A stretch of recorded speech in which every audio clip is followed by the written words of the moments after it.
Hi guys, so I'm back with another video and I'm just going to depart from what I started on with communal development, art and culture, and I'm going to get into our fisheries division only because I saw this video.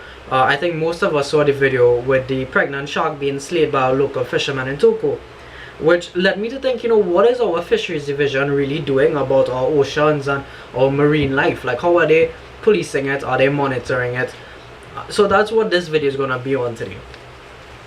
So upon doing my research, before I came to you guys start running my mouth and whatnot, I realized that the fishing sector, based on my research, has been suffering gravely. There's absolutely no attention being paid to them, and quite frankly, I'm not even seeing any effort of attention being paid to them. So I really wanted to, shed some light on this division and really see how we can raise awareness and hopefully start development and reform in these areas. So I'm gonna get right into it.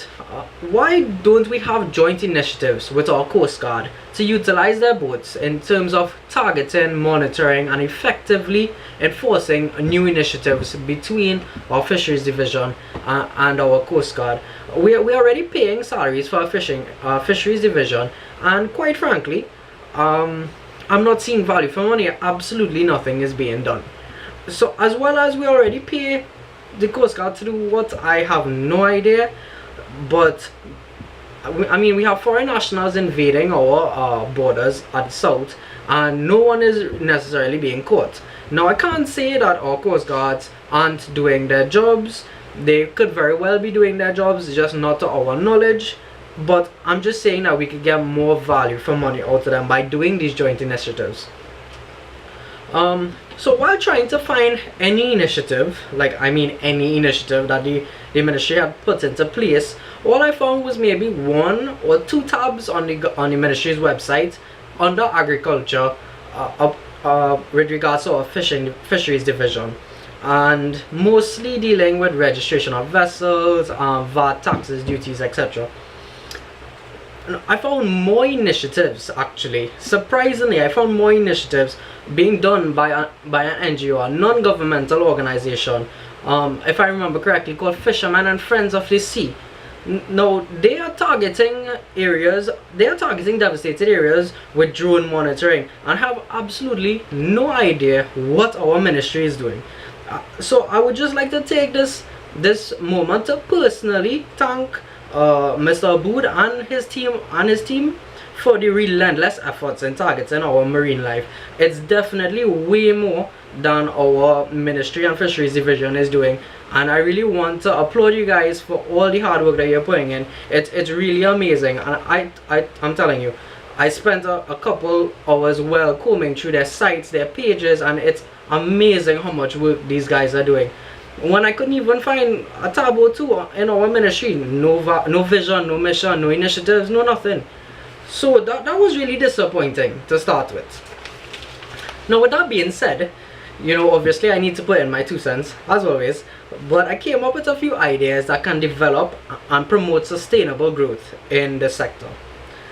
Same way we have game wardens in hunting. I'm sure for most of you who know about the game wardens in hunting, I was wondering, because based on my research, I don't think I saw anything like game wardens in our fishing sector. If there are game wardens in our fishing sector, all fine and well. If there aren't, why aren't there any game wardens in our fishing sector? Now, for those of you who don't know what a game warden is, their primary duty is the preservation and protection of our marine life. So the first issue we're going to have to deal with is getting these individuals to preserve and protect our marine life. Now, a lot of people are going to come and say, well, we don't have any money in the treasury, we don't have money to do this, and this is irrelevant. So I have a little plan to target these individuals.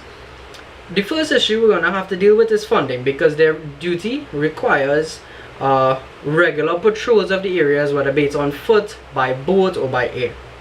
So we're going to need to spend a little bit of money to get them proper training.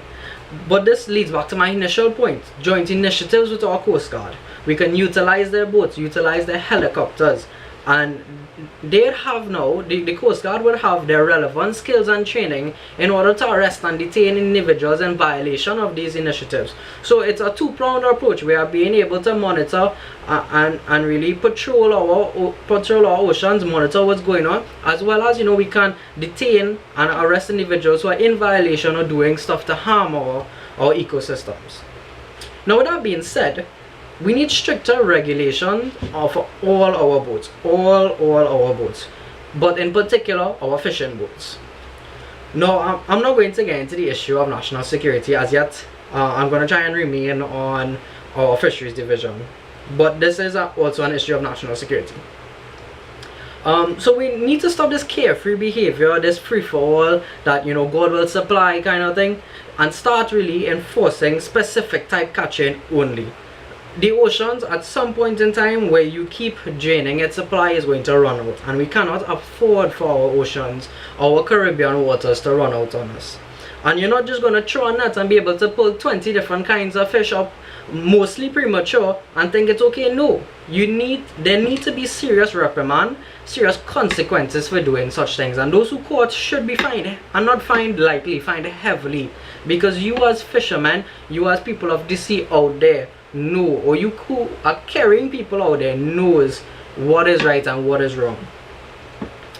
Now, to do this, we need proper issuing of licenses and permits, which is I wouldn't say a tricky issue, but it is something that I'm not really seeing enforced a lot, even if it is existing. Now, it's my recommendation that each boat must have a captain's license as well as a crew's license, with each member of the crew listed with their name, signature, and personally allotted fishing number. That way we can keep a track of who is on which boat, where they are at all times, and have their entire information. So okay, if something was to be going, something suspicious looks to be going on, we have proper information on all these individuals. And failure to provide these documents should result in boats and crews being arrested and detained, etc. Now, we need, in all honesty guys, we need a strict no nonsense policy with probably every area in government, but with especially with delicate matters like this. The less loopholes we have, the better. Now, besides this plan being one to regulate and monitor sea traffic, it also caters for seasonal fishing and maintains safety of the spawning grounds and spawning periods. So, as much as, okay, yeah, we're trying to implement policies and procedures, we're also trying to be diverse here in what we're doing. We're trying to protect the environment while putting these policies in place to cater for, you know, growth of fishes and whatnot. So it's just my opinion that if access was made to participate in fishing, a lot more people, a lot more citizens would have fishing as a recreation, as a pastime. So why can't we create recreational fishing ponds? I mean, you see them all over in China, and you don't need to be in China to know this. You just need to go online and be like, fishing ponds, and most times that's the first one to come up.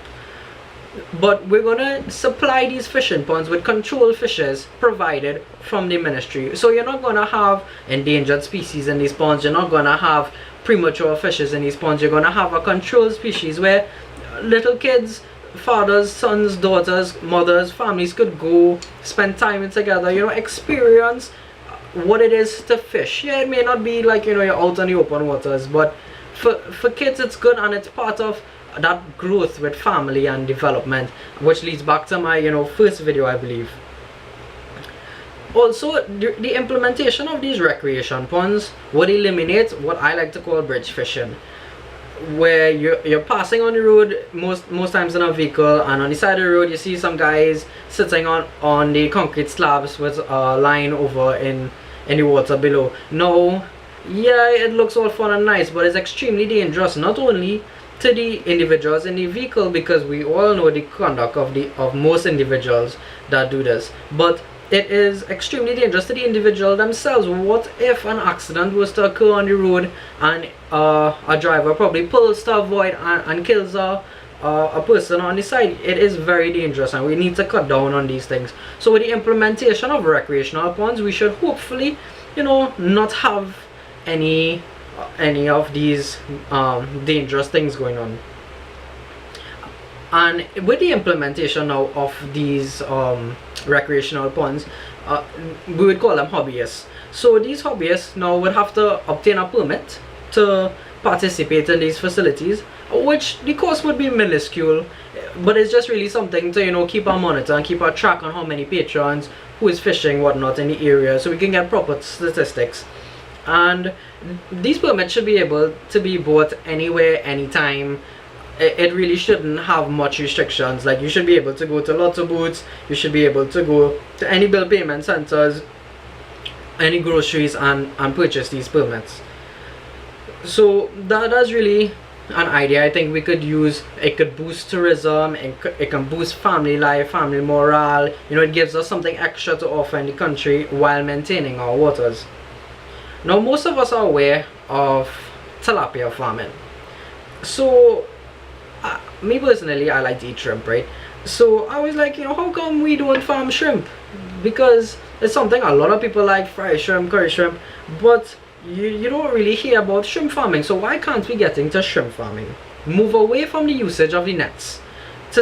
Because based on what I was reading, the nets destroy the seabeds because it jogs along the seabed to collect fishes and whatnot, and in doing so you're gonna destroy the ecosystems, you're gonna destroy the corals, you're gonna destroy the entire seabed basically.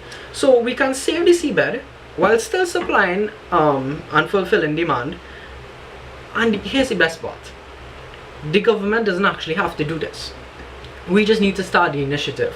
We can now sub this out to the small man and let money flow through the economy. Let the small man make money, let him take care of his family, and let the economy thrive. So not everything the government does would be just to gain revenue for the ministries themselves, but it can be for the population. And I believe in spreading the wealth. You give people a reason to start a business, you give people a reason to make money, you teach them, they grow, they learn, and they develop. Now, I am aware that this already exists on paper, but I am almost certain that it is not enforced.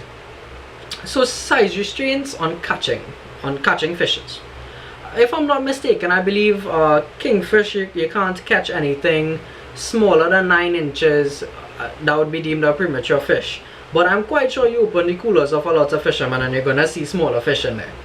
So we need to enforce these things, and the only way we can enforce these things are by having what I said in the beginning, game wardens. They can police and regulate all these things that are going on and really enforce all these initiatives, because it really makes no sense. We have all these 1,000,001 things on paper and nothing is being done, which is most things in Trinidad.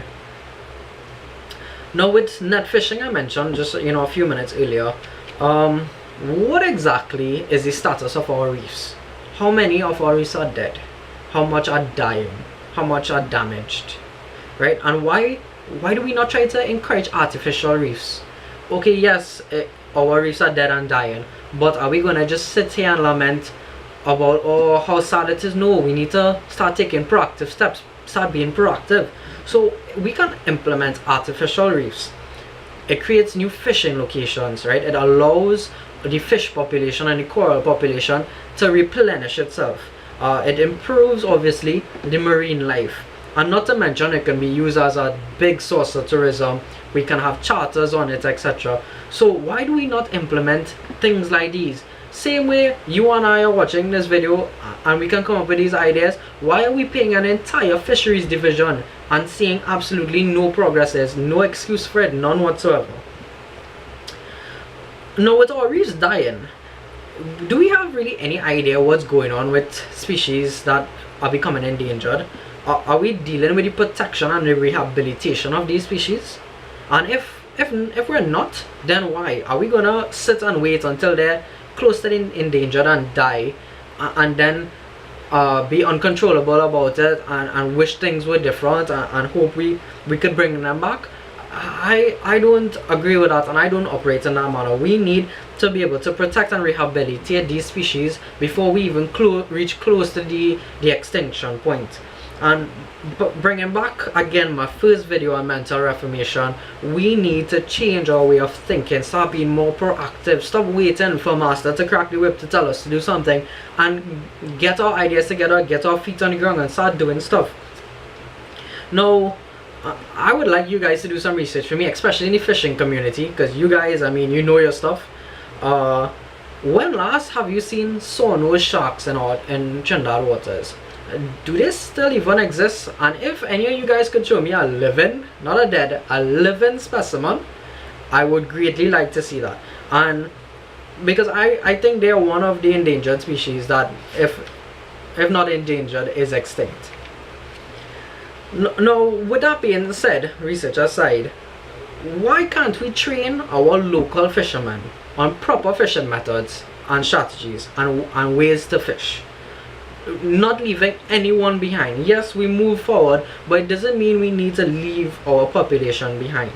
Most fishermen slave on their boats to earn a dollar to take care of their families. Most barely living any kind of life. You know, it's not something that is extremely luxurious. It's a struggle, it's hard work, right? So therefore they continuously sacrifice sustainable growth because they're trying to make a dollar.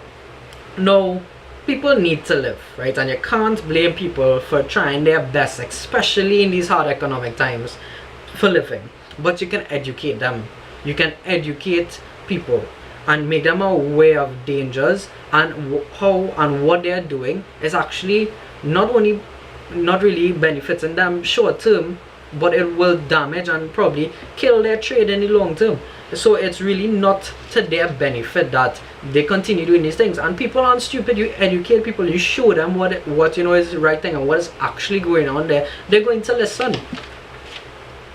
And in doing this, and in providing these training and proper methods, and in doing so, we can maximize our profits for our local fishermen. We can also boost our tourism sector as well. Just run more charters. We can use these fishing boats and put together an entire team. Just like how Costa Rica has turned their fishing sector into a tourism attraction, we can do just like that. We need to start pioneering and innovating instead of following. Now, that being said, we need to be very gentle with our people. We need to help them transition through changing times. Help them grow, help them develop, not force them like a herd of cattle into a cage. However, that being said, we need stiff penalties for those individuals who feel, you know, they're above and beyond the law.